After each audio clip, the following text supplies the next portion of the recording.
1 अगस्त से। आप हमारे भी लल्ला का नामकरण कर दो ना। पुत्री, ये क्या कह रही हो तुम? विनती कर रही हूँ, और मेरी जे आग्रह अस्वीकार मत ही करो। आप दोनों भाइयों का नामकरण एक साथ हो जाएगा।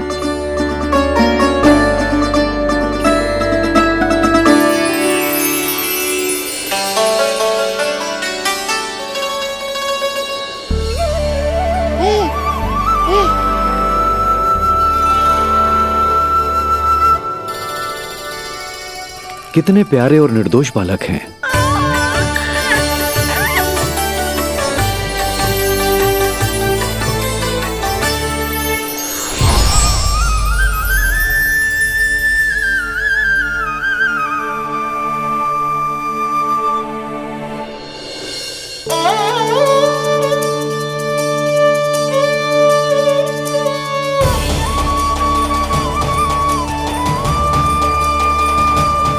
इन दोनों को देखकर गुरुदेव की आंखों में आंसू क्यों आ गए?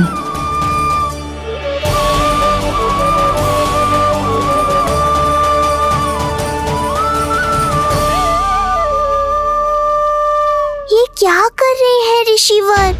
संभालिए अपने आप को, नहीं तो मेरा रहस्य खुल जाएगा आज। अरे ऋषिवर, हाथ मत जोड़िए। इससे पहले कि गड़बड़ हो जाए, अपनी नमस्कार मुद्रा को आशीर्वाद मुद्रा में बदल दीजिए। बात को समझिए। मैंने ये अवतार मैया और लल्ला के अद्भुत संबंध का अनुभव करने के लिए लिया है, पर आपकी भावुकता के कारण यदि मैया को मेरा सत्य पता चल गया तो ये संबंध ही बदल जाएगा।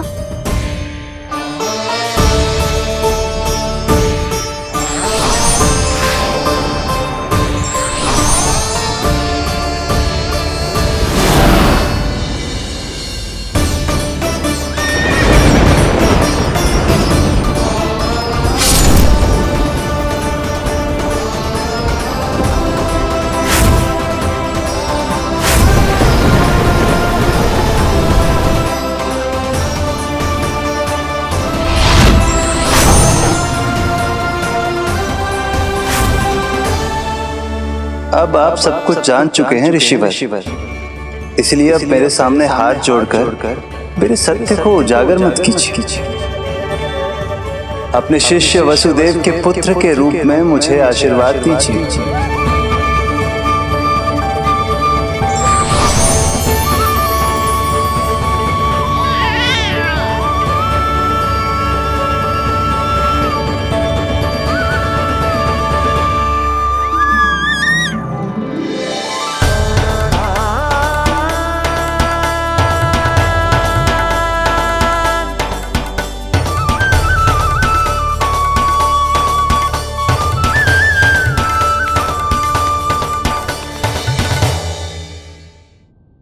ऋषिवर, आप मौन क्यों हैं? और आपकी आंखों में आंसू? सब कुछ ठीक है ना? अब तो आप हमारे लल्ला का नामकरण करोगे ना? इन दोनों का नामकरण करना मेरा सौभाग्य होगा पुत्री।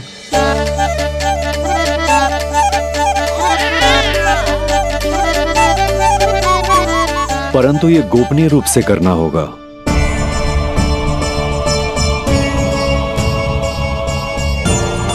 अवश्य ही स्वामी का आग्रह होगा,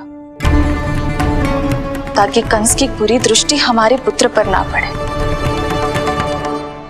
ये तो बहुत महान ऋषि हैं, इन्हें कंस के अत्याचारों के बारे में अवश्य पता होगा। अपनी संतान का नामकरण संस्कार करना एक मां के लिए उत्सव से कम नहीं होता है,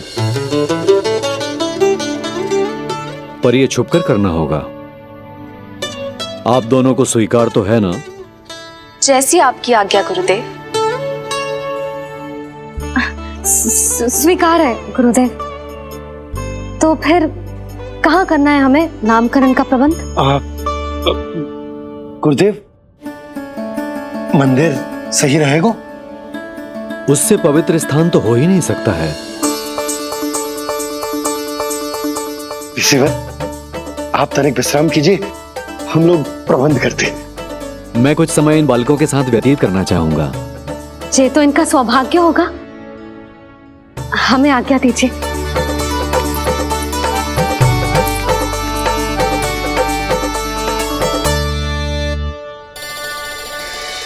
प्रभु, स्वयं भगवान होकर भी आपको बंदी गृह में जन्म लेना पड़ा। अब अपनी मां को छोड़कर दूसरी मां के यहां पलना पड़ रहा है। जब से गोकुल आए हैं छुप छुप कर रहना पड़ रहा है।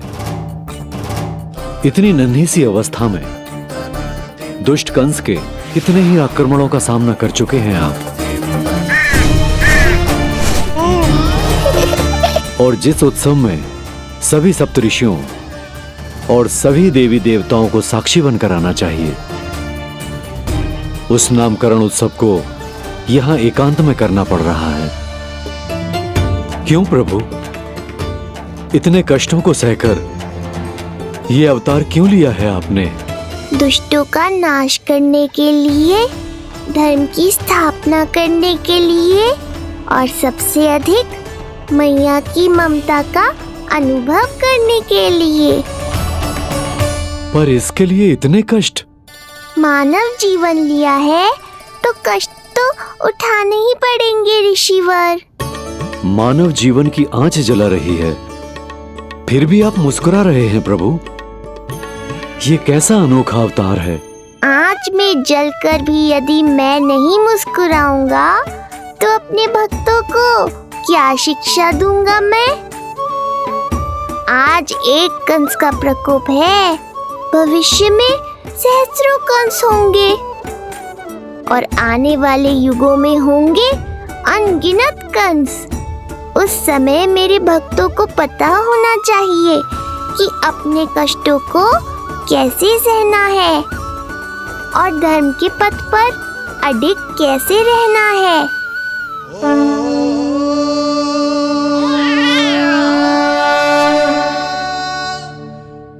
आप धन्य हैं प्रभु। देखा अस्ति, जब सिंह दहाड़ता है तो वन के सभी जीव जंतु इकट्ठे हो ही जाते हैं। वो सब जो मेरा विश्वास पात्र होने का अधिकार और ये सिंहासन पाना चाहते हैं, सामने आए। बुद्धि के बिना बल अपंग होता है महाराज, और मेरे पास बुद्धि और बल दोनों हैं।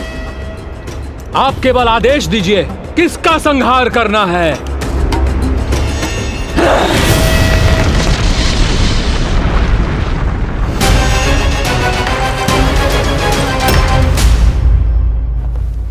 सारी तैयारी हो गई। बोलो। आप गुरुदेव को बुला लो, मैं रोहिणी जीजी और बालकों को ले आती हूँ। यशोदा, तुम रुष्ट तो ना हो ना मुझसे? मैं भला रुष्ट क्यों होने लगी? नहीं, तुम जो उत्सव बड़े धूमधाम से करना चाहती थी और बहुत प्रसन्न हूँ मैं कि हमारे लल्ला का नामकरण स्वयं ऋषि गर्ग पूरे विधि विधान से कर रहे हैं। मैं समझ गई, उत्सव बड़ा हो या ना हो, प्रसन्नता बड़ी होनी चाहिए। अरे मैं तो इतनी उत्साहित हूँ कि दोनों भाइयों का नामकरण आज के शुभ मुहूर्त पे हो रहा है। तो इससे पहले जो बीत जाए, जाओ। आप ही बुला लो।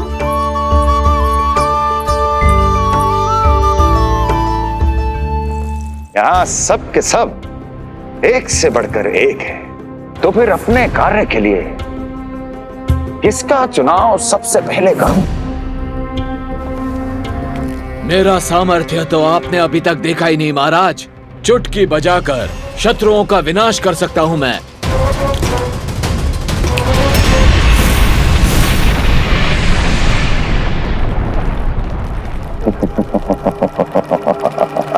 वाह! किंतु आपने तो बताया ही नहीं कि करना क्या है। वध करना है, एक नवजात बालक का वध। उसे साधारण बालक मत समझना। गोकुल में नंद के घर पल रहा वो बालक विष्णु का अवतार है।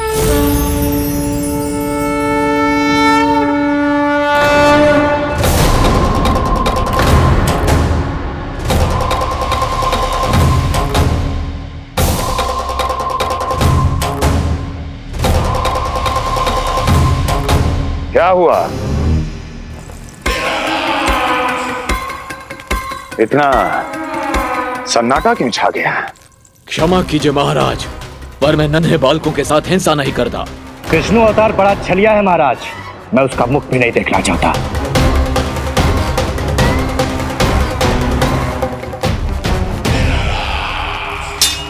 जाने दो इन्हें। वैसे भी इस सिंहासन के लिए मुझे कायरों की कोई आवश्यकता नहीं। जाने दो।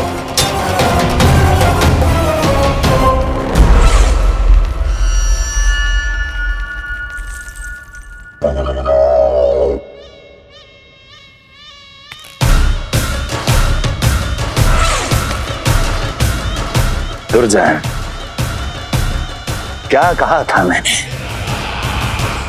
मैंने कहा था केवल वही आए जिनके हृदय में साहस का ज्वालामुखी धधकता हो, जिनकी तलवारें पर्वतों का सीना चीरने के लिए व्याकुल हो, जिनकी संकल्प शक्ति इतनी दृढ़ हो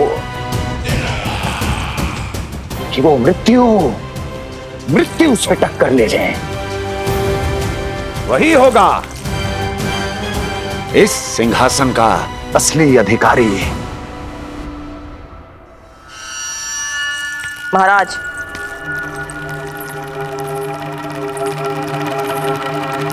ना तो आपके दिए इस सम्मान का कोई मूल्य रह गया है और ना ही आपके भय का। अभी अभी आपने ही कहा था ना कि जब वन में कोई सिंह दहाड़ता है तो उस वन के सभी जीव जंतु एक जगह एकत्रित हो जाते हैं, परंतु उसी वन में जब कोई बब्बर सिंह दहाड़ता है तो वही जीव जंतु भय के मारे इधर उधर भागने लगते हैं।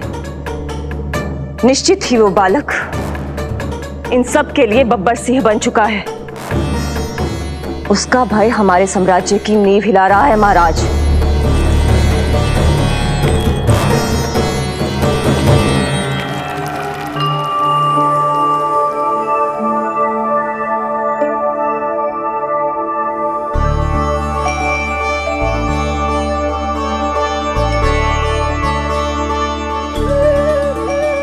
हे नारायण, मेरा मार्गदर्शन कीजिए। हे मां सरस्वती, मुझे आशीर्वाद दीजिए ताकि मैं दोनों बालकों के लिए सर्वोत्तम नामों का चुनाव कर पाऊं।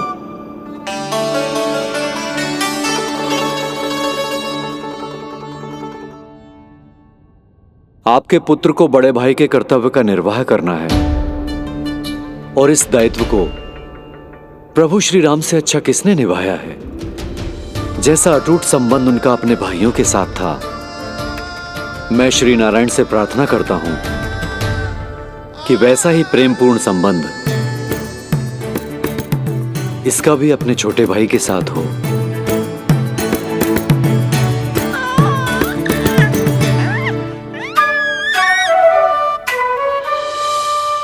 इसीलिए इसका नाम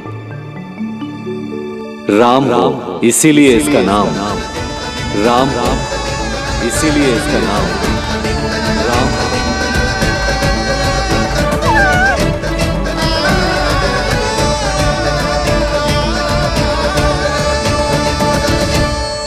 बड़े भाई में आदर्श, न्याय, संकल्प बल के साथ साथ शारीरिक बल भी होना चाहिए।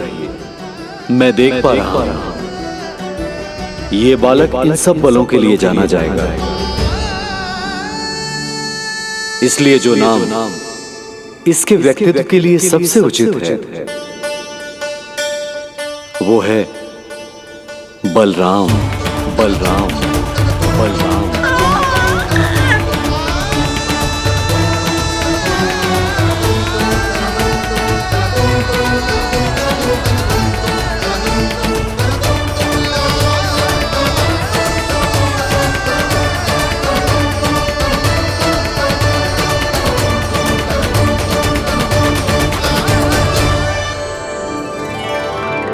बलराम।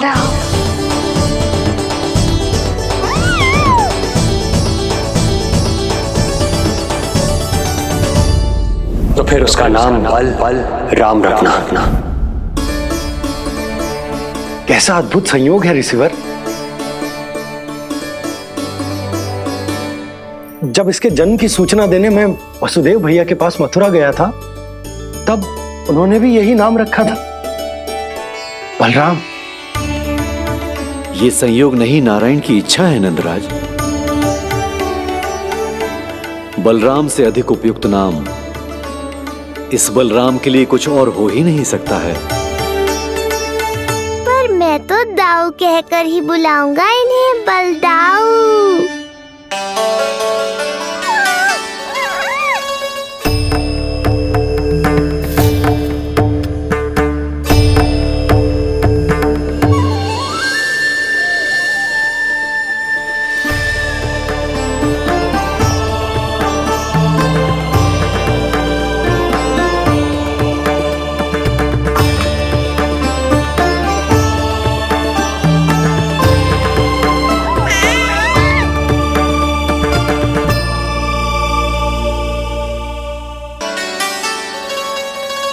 सुना पुत्र, आज से तुम्हारा नाम होगा बलराम। बलराम बलराम।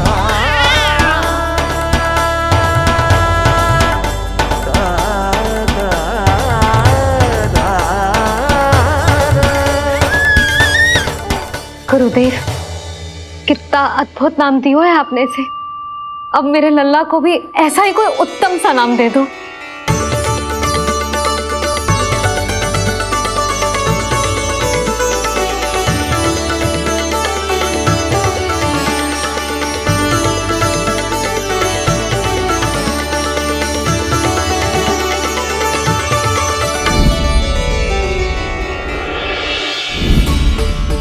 ये कठिन दायित्व आपने ही मुझे सौंपा है प्रभु।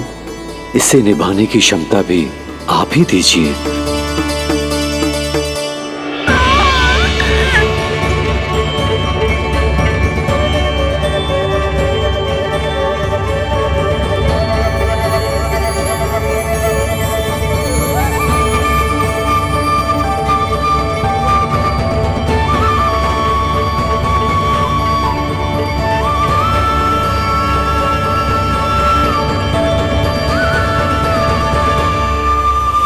कृष्ण कृष्ण कृष्ण कृष्ण कृष्ण कृष्ण कृष्ण कृष्ण।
कोई साधारण शब्द नहीं है, ये अनेक विशेषताओं से भरा हुआ है। क बना है कमलकांत से, अर्थात वो जो श्रीपति विष्णु जैसा हो।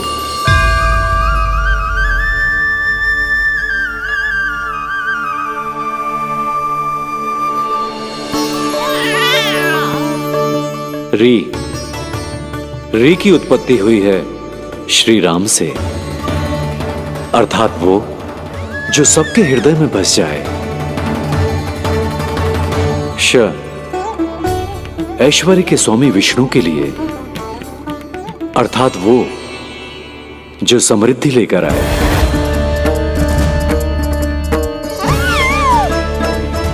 और ना है नरसिंह के लिए, अर्थात वो जो रक्षा करे। और अंत में आकार की मात्रा सूचक है अग्निदेव का, अर्थात वो जो स्वयं तप कर सबको पवित्र कर दे।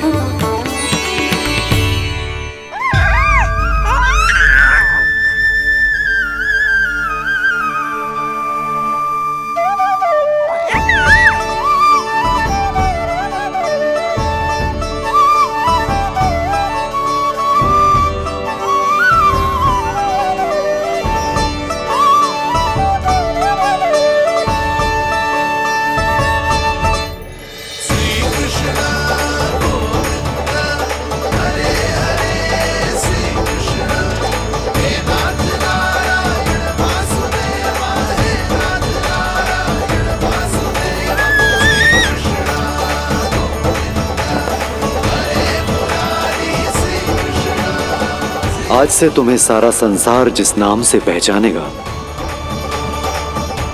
वो नाम है कृष्ण।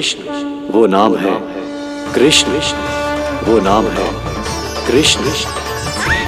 वो नाम है कृष्ण।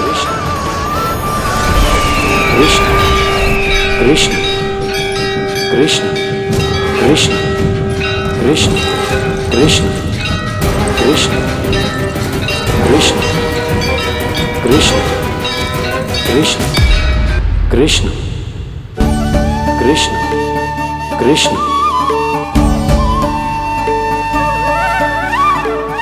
यशोमती मैया के नंद लाला,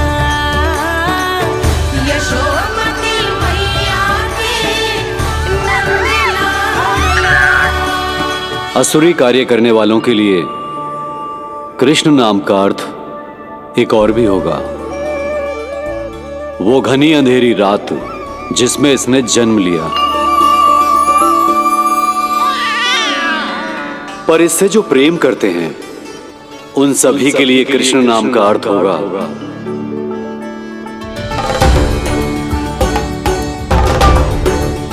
अतुलनीय सुंदरता और अथाह प्रेम।